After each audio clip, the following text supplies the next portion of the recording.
Hello and welcome to Weapons and Warfare for Straight Arrow News. I'm your host, Ryan Robertson.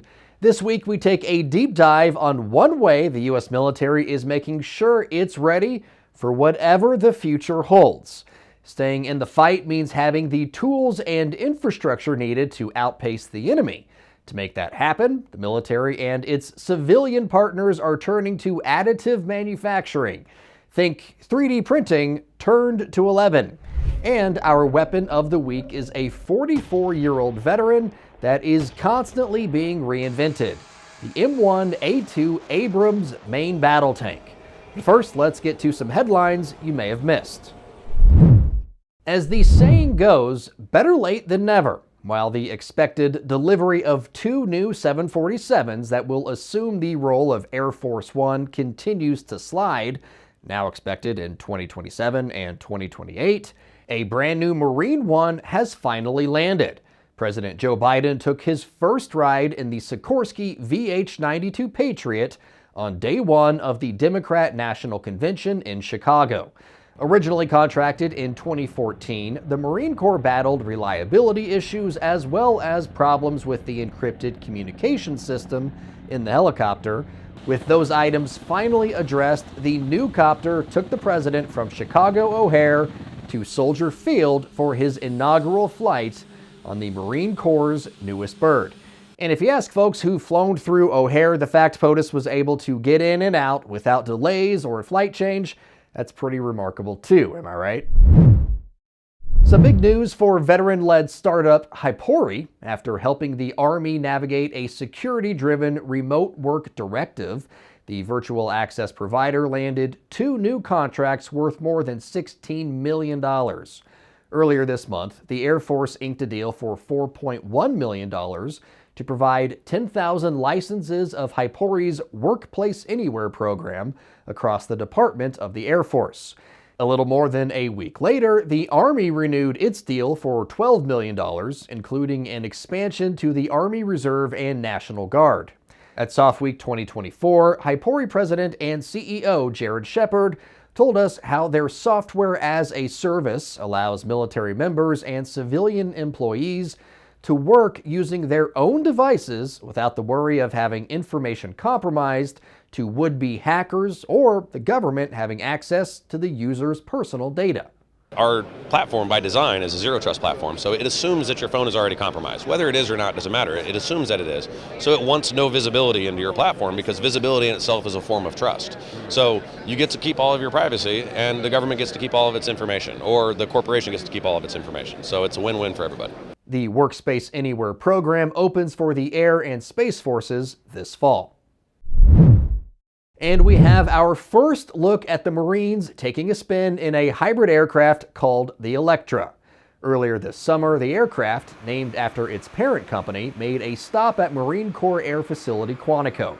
The next-gen aerospace builder says the Electra combines traditional fuel with electric power, offering enhanced efficiency and versatility, like the ability to act as a mobile power source, essentially a generator, making it adaptable for use in a variety of environments. Those involved say the dual-purpose plane could offer new possibilities for military operations, providing enhanced flexibility and sustainability from the air. For as modern as America's national defense is, there is still a large reliance on equipment that is decades old. The B-52 Stratofortress, the CH-47 Chinook, and the M61 Vulcan are all still in service, all predating man's first steps on the moon. The reason is simple. They're still effective, but maintaining equipment that old can be a challenge. Parts that were once easy to get are now sparse, or in some cases, no longer being made. But there is a solution, one that America's military is quickly adopting: additive manufacturing. To the casual observer, additive manufacturing might look the same as 3D printing, but there is a slight difference: scale. Essentially, it's the difference between printing a chess piece at home and creating a ball valve destined for a Navy vessel. For example, printing this hunk of metal, then machining it into a finished piece ready to be installed on a submarine. Andy Feaster of Fairbanks Morse Defense told us using traditional means to get the same part could take somewhere from 6 to 36 months. Big innovation with that, I can get that in 6 weeks. I'm going to get it in 6 weeks every single time. If I need it faster, I can even get it faster. And I know what I'm getting is good.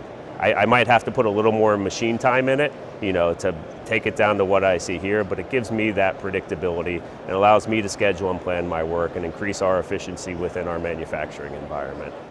It's the kind of efficiency that's making believers out of anyone involved in the process of getting a boat in the water or an aircraft back in the sky. We like to say valves are, big enough to be important, but not so big to drive the price of a boat. However, when you can't deliver a valve or when you can't deliver a piece part, that can drive the schedule for a ship and delivery of the ship to the Navy, which ultimately is one of the biggest cost drivers of these large programs. So anything we can do to get our customers and the warfighter what they need when they need it is really going to help the supplier industrial base deliver on what the Navy needs. Meeting those needs is important enough that now each branch of the DoD has ways to take the process out of the factory and into the battle space. For the Marine Corps, that means turning additive manufacturing into expeditionary manufacturing, taking the process to where it's needed the most. Now, not only are we focusing on parts that are made out of plastic, we're also focusing on parts that are made out of metal. So one of those examples would be the fuel bars. We had one that broke, and they brought it to us, and we metal 3D printed it. Not to be outdone, the Army embraced the process as well. This is time-lapse video of the largest U.S. Civil Works component ever produced by additive manufacturing.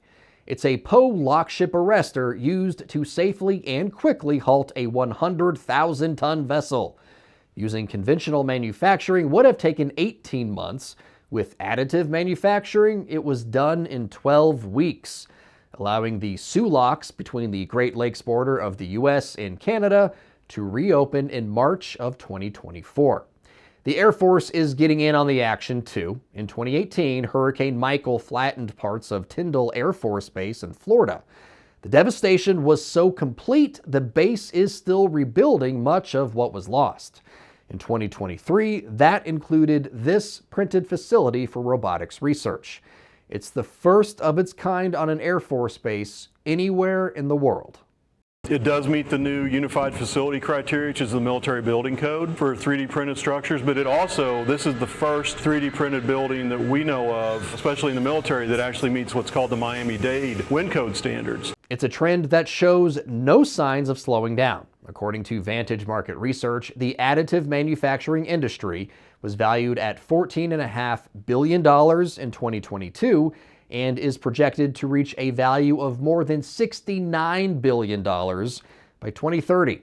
The DoD's challenge now is widespread implementation, building the infrastructure that will allow additive manufacturing to shorten supply chains and keep American troops in front of their near-peer adversaries. Serving you clarity through context, our mission at SAN is to deliver the news straight down the middle. We're different from mainstream media because we spotlight distorted headlines and show you how to do it too. Discover stories that right and left-leaning outlets are choosing not to cover by using our Media Miss tool. Download the SAN app and turn on notifications to have straight facts delivered right to your phone or tablet, and get straight facts anytime at SAN.com. A few weeks back, we profiled the Challenger 3, Great Britain's next-gen main battle tank. So, in the spirit of equal time, we figured we would do a profile of America's frontline battle tank, the M1A2 Abrams. This third-generation main battle tank has been in service in one variant or another since 1980 and remains at the tip of the spear for the American soldier.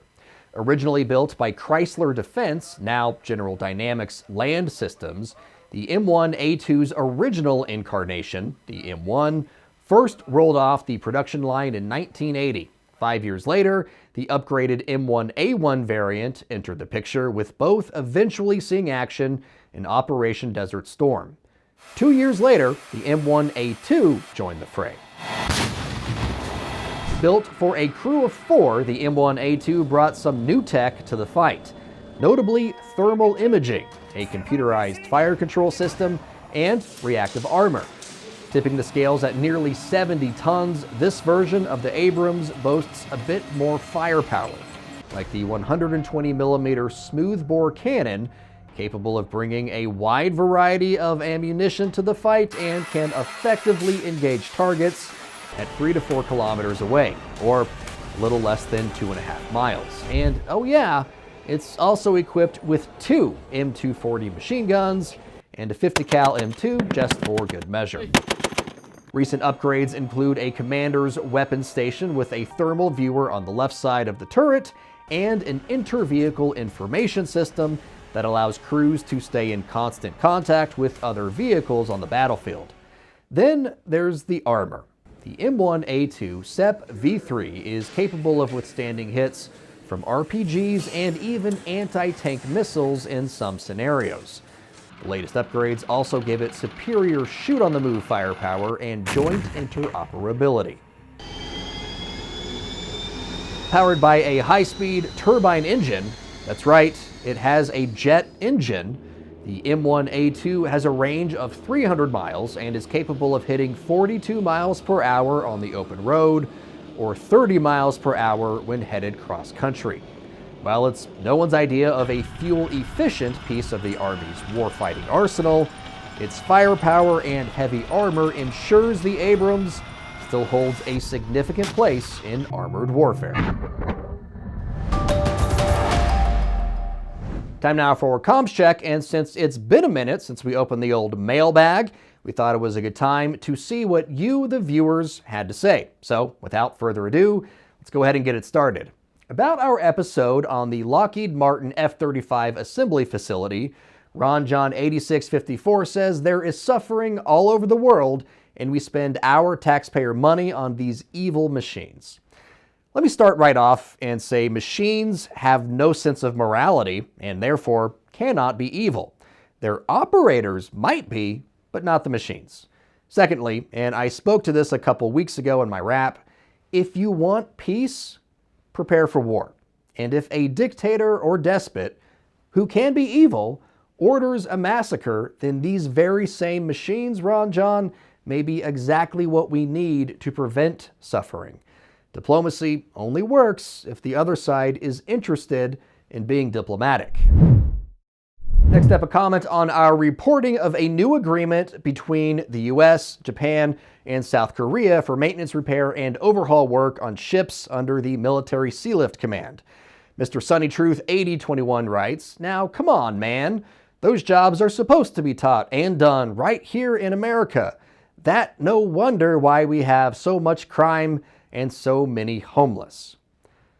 Now, while I agree it would be great to keep jobs repairing American ships in America, I'm also a realist. Right now, it would take more than 20 years to make all the repairs to our ships that we need to make. 20 years! And that's assuming no additional wars, pandemics, or other crazy scenario we didn't know to include on our 2020's bingo card. Also, the 2 South Korean companies awarded the contracts in question are 2 of the best in the world at building and maintaining ships. Maybe the best. So Mr. Sunny Truth, here's some of your namesake for you. Americans need to get over the idea we are always the best at everything. We aren't, and that's okay. We can get by with a little help from our friends. Last up in the comment category, we have Nick weighing in on some of our recent reporting on Ukraine's incursion into Russia. Nick writes, "Is this war even real? Or are they just playing us? A real war these days should end within weeks, if not days." That's kind of funny, Nick, because Vladimir Putin thought the same thing when he said his special military operation would only last 3 days. But as old Vlad found out, Nick, this war is very much real, and Ukraine is proving with overwhelming clarity no battle plan survives contact with the enemy. But to be fair, Nick, you are right. Humanity does possess the means to make any modern conflict end in a matter of hours. We call that the nuclear option, and it would be bad news bears for everyone. So let's hope it doesn't happen. Finally, a quick update on a favorite of ours here at Weapons and Warfare, the MQ-25 Stingray. Naval Air Systems Command announcing the first unmanned air warfare center was installed on the USS George Bush. It's the next step in getting the autonomous air refueler on board and in the air. The newly installed Air Warfare Center will serve as the carrier-based control room for unmanned aerial platforms. All opinions expressed in this segment are solely the opinions of the contributors.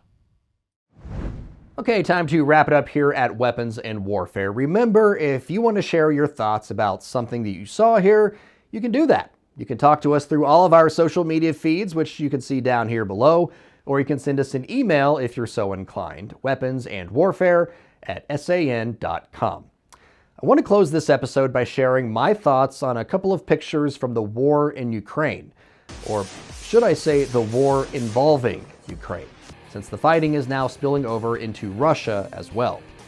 This first picture is from the very early days of fighting back in 2022. It's of a Russian soldier standing in the Ukrainian city of Mariupol. His face is covered, he has no identifying patches or insignia, and he's surrounded by the remnants of bombed-out buildings while the people who used to live in them gather up what they can. Remember, in 2022, Russia said it was coming to liberate this area. Now, let's contrast that image with this one. A Ukrainian soldier, face showing and sporting identifying markers to let the world know who he is. He's standing in front of an intact building in Kursk, the Russian region now under Ukrainian control, while an older Russian woman takes a stroll. Ukraine was forced to invade Russia in order to defend its own territory. Two pictures, two soldiers, two very different stories. When the first was taken, the outlook for Ukraine was grim. It was under attack from the world's second most powerful military, and it was losing ground. But the second picture, to me, encapsulates the Ukrainian fighting spirit, and it's a lesson for us all. It's not the size of the dog in the fight, it's the size of the fight in the dog. We all know violence never solves anything, except when it does.